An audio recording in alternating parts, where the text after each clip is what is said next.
How's it going, people? Welcome back to AFTV and welcome back to the Supporters Club. I've got two guests with me today. Welcome back, Lee. It's been a little while. Yeah, I enjoy it. I always look forward to the Supporters Club, Yeah, glad to have you back. Jordan? Same, bro. Becoming somewhat of a regular I on am. the Bring show. it on. Come on, we like your views and that anyway. So Big up. today, we're going to discuss, usually I like to talk about Stan Kroenke and the big problems at Arsenal Football Club, but today I think we talk about an example of the bigger problems at Arsenal Football Club, and that's William Saliba, a defender we signed 2 years ago, 27 million to be exact. At the time, I remember us as fans speaking, I remember speaking to the league, we're not in a position right now to be spending up to 30 million on a centre-back that's 18 and not ready to play, because as soon as he came in, he was being loaned back out. Lee, what does the name William Saliba, do for you? Oh, do you know what? I can't really say I'm a big fan because I've never seen him play. You know what I mean? And that's the truth. But what I've seen of it and what I've in France and everything, that he's doing really, really well. I will say this: he's only still 19 years of age, isn't he? 19, just turned 20. He's just turned 20. So, it's still a big thing for a kid of 20 years of age to come in and be the main man defending a big football club. But for me, I think that he deserves a chance, especially when you're paying that sort of money. I do feel that he deserves a chance, and he's done everything that what he's been asked to do. He's gone on loan, done well. But he ain't the only one that's gone on loan and done well, and then not given a chance. And now we're being linked with £50 million central defenders, which is putting I think his career in jeopardy. And I think it's a difficult one. If it was for me now, I still think he's not been Premiership proven yet, And maybe Arsenal would probably say, right, let's put him on a loan to a Premier League club, see how he goes from there. But if I was him, people saying I'll sell and all that, if I was him, I'd hang in there, because if Arteta doesn't rate him, that doesn't mean to say you're not a good player. You know what I mean?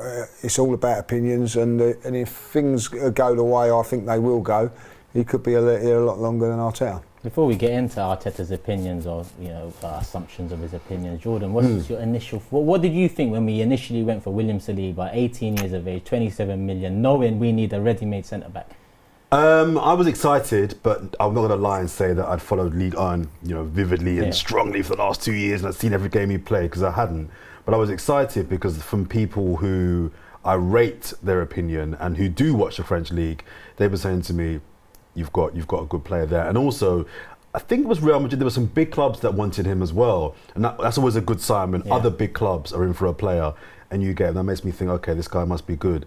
I spent a lot of time last season defending Mikel Arteta on a lot of decisions, but there was two things, William and Saliba, things that I couldn't defend. I find it really weird, the treatment of William Saliba, why you've signed this guy. I'm not sure if it was his signing or Emery's signing, but Emery and Raul and them. Why the club have brought him in, you're loaning him out. I know that there was some rumoured personal issues with his family back in France, and he's a young boy, so if those rumours were true, you understand why the club thought, okay, he's a young boy, he's just come to London, maybe let's send him back to France to kind of get his head right, and then we'll bring him back when we feel he's comfortable. But it was a really weird. He seemed to be singled out by Arteta, and I can't quite work out why.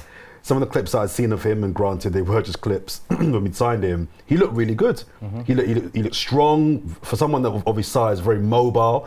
I think Arsenal needed someone of that size and mobility. So I was quite excited by it. But I genuinely can't understand why he's been treated the way he's been treated. Who does the blame go to? Is it Arsenal Football Club? Is it Mikel Arteta? Is it Edu? It's a combination, isn't it? Yeah, it's a combination. The thing is, which is always a big worry, it doesn't matter who you are, it's not his signing. You know what I mean? So he hasn't pushed it on there. So you have to try and prove yourself and whatever. The worrying thing for me is, and I'm not criticising Rob Holding when I'm saying this, Mikel Arteta's given Rob Holding chance after chance after chance. I've watched Holding. He's a decent player, but he is not going to take us to where we want to go as a central defender, in my opinion. So why give him all the opportunities and not somebody like this kid? That is my beef on it. And then when you look at it, he was given Mustafi chances in front of him, like, you know, and knowing that he was going in January or would have gone this season. So there's a reluctance to play him. But then I would say there's a reluctance also to play someone like Martinelli as well. So he's not alone in this situation. Well, we remember midway through the season, him and Guendouzi were bantering on Instagram about, you know, being locked up and being free now and whatnot. So, well, that don't help, does it? When he does things like that, you know what I mean? It isn't that, but that's probably a kid of frustrated. Would you say? But does that show that we made the decision for him rather than talking to him about the decisions we are going to make? Because it seems like from his reaction throughout the season and him being unhappy now, we told him he's not ready. We told him he's not in the right frame of mind off the back of his mother passing away and inconsistency. It's like we told him all these things and made the decision for him instead of maybe communicating more with him and coming to a mutual agreement. Well, I think that's the key. I think when you sign him, he deserves to at least be told, we're signing you and this is the plan. And then he can decide, no, if I'm coming, I want to be part of the squad. He can't demand to play, but I want to be part of the squad and have a chance to be in the 11. If we've duped him into signing him and then like, actually, no, we're going to send you back on loan and work on you in another country for a couple of years, that's unfair. That's disrespectful, I think. Something else that I think is worth mentioning as well is that on this one, again, you know, I'm a big Arteta supporter. You asked who's to blame here, the club, Edu or Arteta. I think Arteta, because whilst you have to trust that what he's seeing on the training field is influencing who he picks on the weekend, so he's not picking him for no reason, he must be seeing something that's making him think, Equally, as Lee says, we've not had good central defenders for a long time. So if he can't get into this Arsenal 11, then what does that say about Arteta's judgment as well? Because I agree, Holding is a decent Premier League centre-back. We've had Chambers there. We've had some players who are not really of the level. My thinking was, especially the season was kind of panning out, you might as well throw him in and give him a chance because he can't be any worse than the players we've got in there. So I think Arteta's got to hold this one personally. Do you think it comes down to that managerial change then? Do you think it was Emery that in fact wanted him? And well, as Lee says, every manager's entitled to decide who they like and don't like. And if he's not your signing, you look at him and think, you're not for me. You're entitled to have that say. Yeah. But if you're going to let in lots of goals and lose lots of games, you look a bit stupid then. Do you know what I mean? Because we don't have great. And I think it highlights the importance of having a director of football and a consistent one. Because listen, managers are going to come and go. Sometimes we're not going to be happy. They're going to leave. They're going to get sacked. It's not going to work out. But if you've got a director of football there that you can believe in, you know, you trust, he's done stuff in football, it would make sense because then they are signing the profile of player, and they will also bring a manager that works with that profile of player. Now it seems like since Wenger and Gazidis, we went to Sven Mislintat, Raul, they've obviously gone. Now we're at Edu, inexperienced, and now Edu is speaking for the club in terms of where we're moving and the direction we're moving in. How much confidence does Edu fill us with? Well, I think you've got to look at Edu as well in this situation, because if he's anything about him, he would be saying, you know, to Mikel Arteta, say for instance, obviously there's been a conversation, I want Ben White, what, for 50 million we can get Ben White, or 40 million, whatever it's going to be. Well, what about Saliba? You know, as a club, we've spent £27 million on him. Why are we not giving him a chance? You know what I mean? Like this and this.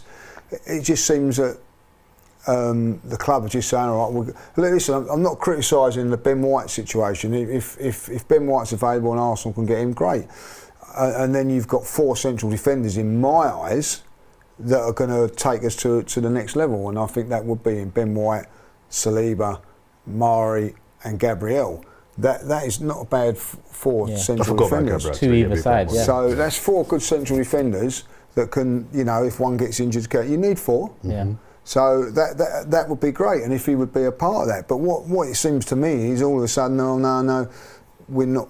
The reluctance to even bring him in as a squad player at this moment in time, you know what I mean? And I think to myself, well, hold on a minute, as a club and as an owner or a director of football, I would be saying, hold on a minute, we've spent £27 million on this. We've got to, you know, either accommodate him, get him in there and start, you know, making him his worth. Now, the other side of it is that they may be saying, well, he's not prepared to do that, so we'll get him out on loan so he's playing really, really well so we can cop a transfer fee again. So it's whatever way you're looking at it, it doesn't bode well for the young lad. And to your point about the wider vision of having a director of football and a team that's working on the kind of long-term planning of player recruitment, it's a fair point, because there does seem to be a lot of thinking about now and this season rather than the next 5 years. But I think Edu gets a bit of a kick in, and I think a little bit unfairly so, because for every Willian signing, for every poor, there's been he got the deal done for Aubameyang to stay, for Saka to stay. And Bill Smith-Rowe, I think last season might have signed a contract. But he's on the verge now, On the verge now, yes. So there's been some good in there as well. But I agree, we're not in a position to be wasting 30 million on a young centre-back and not playing him as you said at the start there. So there's definitely a question about Arsenal's player recruitment and what we're trying to do when we're trying to go. We don't seem to be having great joy in getting value for money out of the players that we're buying. But look, towards the end of Wenger's reign, there's a few transfers that we question and we look at and say that was, the beginning of the end for Wenger. I think we look at Xhaka and Kante being one of them. Mustafi was another one. Since Wenger's gone, we've spent coming up to, if this Ben White deal is to be agreed, 110 million on 3 centre-backs. One that hasn't even played for the club, one that doesn't even get a look in for England, even as the third choice centre-back, and Gabriel, who's come in and had a decent enough season. Do you not see a change since Wenger in the way we were recruiting? Or because when we signed William Saliba, even though I was against it in terms of we need someone now, I gave the club the benefit of the doubt because I thought to myself, maybe it's a good long-term investment. But then 2 years have passed. Last year, for example, he had a cup final with St Etienne. We didn't allow him to play in that cup final and then went on to not play him for a further 6 months until January and loan him out. What sort of a club does that? What sort of a business does that? Well, that's not good, and that's not good for the kid, is it? Like, just deny him. One thing, deny him a cup final, but two, giving the experience of the cup final as well. But this is a football club that at this moment in time isn't being run properly. You can see that. If Arsenal Football Club was being run properly, it wouldn't be 8th in the league if it was being run properly. And that is a massive problem for us at this moment in time. I don't really know where it's going to go for Saliba. If I'll be honest to you, I don't think. No, and I actually worry about the psychological impact of where his head is at going forward. You had a really good year in France. Arsenal come in for you and buy you. They mess you around. You're back and forth, and how does he kick on now? He's still very young, so there's the positive is there's time to get his career back on track. But the downside is, I just wonder if this messing around of his early career might really mess up his head. That maybe I'm being a bit soft there, but I genuinely fear that he's been scarred by this, and his development that would seem to be going on a trajectory of positivity. I don't know if it's easy to kind of jump back on that, especially coming into a team that the pressure's going to be on Arsenal next season. Arsenal, as Lee said, have to start this season very, very well. And for me, that starts with having a good defence that's not letting in joke goals. And if he's going to be a part of that, that's a lot of pressure to put on someone so young. You make a good point, and it's sad that we're in this situation with Saliba now, because in between having that good season in France, breakthrough season, Arsenal signing you had a tough year. Private life, mother passing away, inconsistencies with injuries, COVID, it all took a toll. And then it comes to a cup final, off the back end of COVID, or what it looked like to be the back end of it. You didn't get a chance to play. The club then, put you in the reserves for 6 months. And then you managed to fight back, go Nice in January. And I believe he was in the League One team of the season. I think he was, yeah. Only 6 months played. And that must put him back in a good state of mind. Now, surely at Arsenal, you loan out players to have that sort of an impact at the club you're loaning them out for. So coming into the summer, I'm bamboozled as to why we're going for Ben White. Well, I look at that and I'm not worried about that situation, because if Manchester City were doing that, or Man United, the big club mentality, that's fine. You know what I mean? You get players in and to do that, and he becomes a squad player and has to push on. I ain't got a problem with that. I have an issue with bringing in Ben White, not because I don't necessarily rate him. I think that Arsenal need, especially if they're going to be bringing Saliba back into the fold, an experienced defender. Because one thing Arsenal do that really annoys me is we bring in these talented young players that have to fend for themselves. And no leaders. Yeah, so the best example was Jack Wilshere for me. His injuries aside, and we know that messed up his career generally, But the reason why I think he didn't kick on and fulfill his potential was because he was being asked to be the main man at 19, 20 years old in the hardest part of the pitch, the centre of midfield.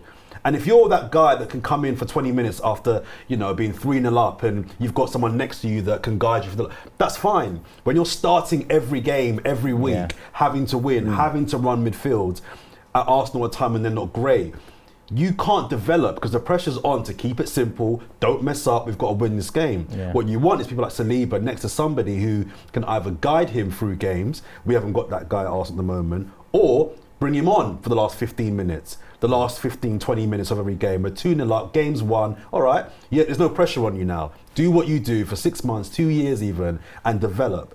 I'm scared that he'll come in next to, if he does come back in, next to a Gabriel or a Ben White. These guys are not experienced Premier League defenders. I fear he may sink in that environment. Fabregas before that, Fabregas spoke out about how he felt like he was left to lead the whole team, and he looked around and there was very few winners or leaders around.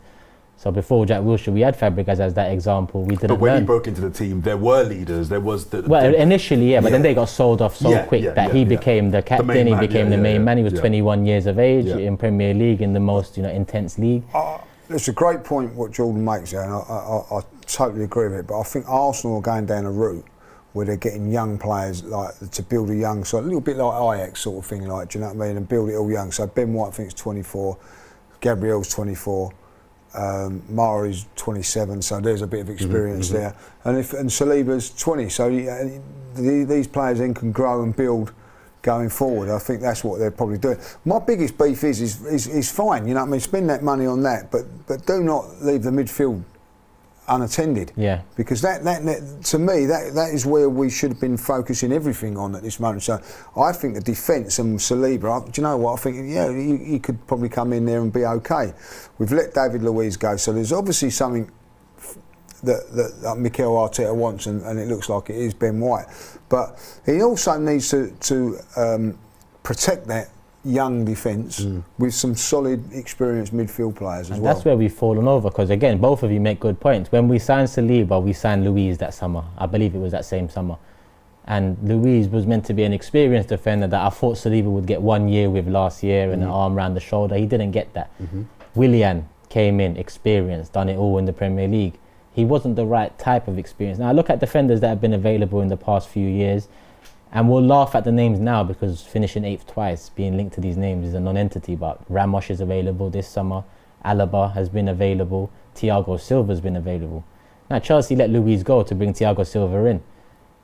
I knew Thiago Silva was a better leader than Luiz. I knew that as a football fan. So why are the club getting the experience signings wrong now? That seems to be the problem. Because even look at Saka, look at the performance Saka had the other day for England. And all us Arsenal fans are loving it. Yeah? I'm not loving it. It's just highlighted his worth to the world now. It's going to take a year or two, and Arsenal won't turn this round in a year or two, and then someone will come and grab Saka off the back of these performances we're seeing. If the club don't start getting the experience right. I'm more fearful for young players at Arsenal in defensive areas than attacking ones. I think you need experience ideally all over the pitch, but I think there's slightly less pressure on a Saka up top than there is on a Saliba at the back. Do you know what I mean? There's still a pressure to perform and to play to a high level and score goals. But I think it's a different pressure when you're the guy in the area of the pitch that's defending the goal, and you've got people next to you that are good. I like Gabriel. I'm not sure I want to I think Gabriel should be next to a seasoned centre-back. I don't think he should be the seasoned centre-back that's next to a Saliba. Well, when we signed Saliba, I thought exactly the same thing. Put him next to a seasoned centre. Then we bought Gabriel the next year, and I thought, all right, bring in one of these seasoned vets that are on the way out to put their arm around Gabriel and Saliba, and instead we... But to Lee's point, I think it's about where Arsenal want to be in the next 2 years. If Arsenal, as you say, want to maybe go down the kind of Ajax route of having some young players over the next 2 or 3 years that all make the core 6 or 7 of the 11, then that's fine. That says to me they're looking at finishing 6th, around 6. That's not saying to me they're trying to finish top 4 in the next 2 years.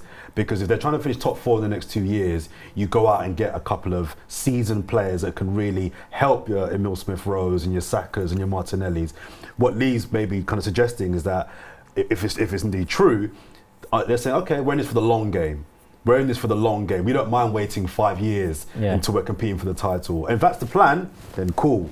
But we as fans then have to understand then it's going to be a 5-year plan rather than a 2-year plan. Well, I think we do understand that it's not going to turn around in at least 3 to 5 years. But I think it can. I think if you sign 2 or 3 seasons, make 2 or 3 key signings, I think in 2 years you can be in that top 4 mix. In the top 4, I agree with that.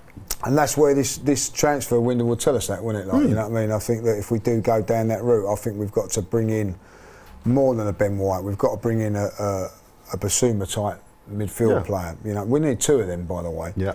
And maybe look to refresh up front as well.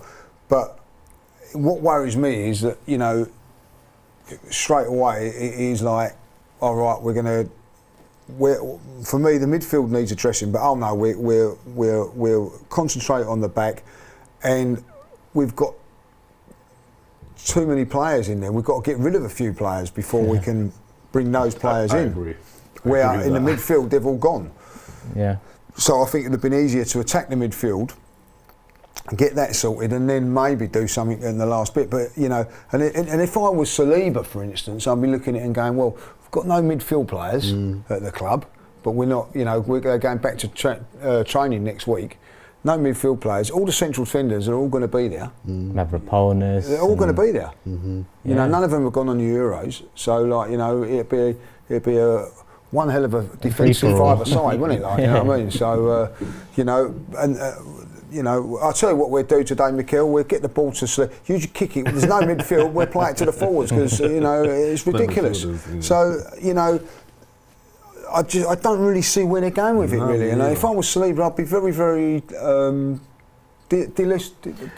disappointed, disillusioned. I really would. I think the Ben White signing, if it's to happen, says a lot about Arsenal this summer. If that is going to be the marquee signing, that concerns me. Again, not that I don't necessarily rate him, but if you're spending 50 million on a player, I'm not sure it should be Ben White. Yeah, that would be my thing. I like him. I think he's good. I wouldn't mind us signing him.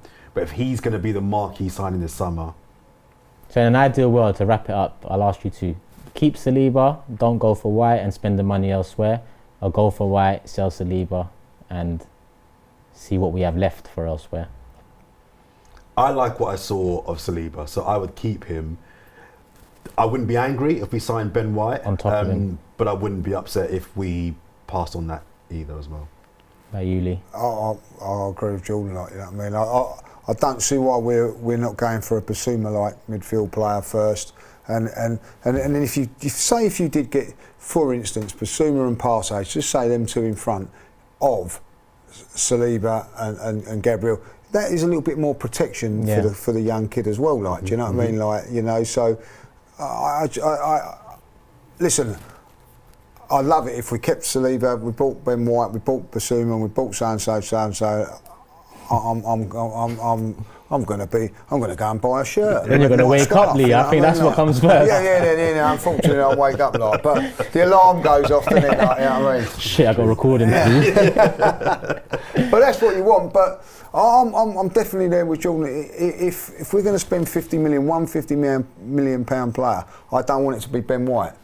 And that's nothing against Ben White. Yeah, we don't know enough about him. I think we can agree on that. But I think we can also agree that the bulk of our money should be spent on central midfield, right back, and then worry about other areas. Yeah. No, I don't think the issue, especially the issue of central defence when you've got Saliba. Just don't forget, you've still got Holding, you've still got Chambers in there that can play there.